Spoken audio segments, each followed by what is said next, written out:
శ్రమలలో నేను ఇంతవరకును నీతో నిలుచుటే నా ధన్యత.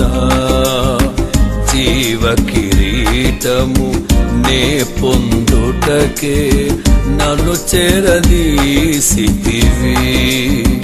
జీవ కిరీటము నే పొందుటకే నన్ను చేరదీసితివి. ఇది ఏ ధన్యత,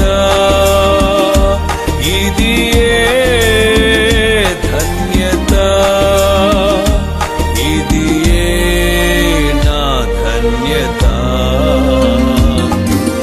తెమ్ము తేజరిల్లుము అని నన్ను ఉత్తేజపరచిన నా యేసయ్యా.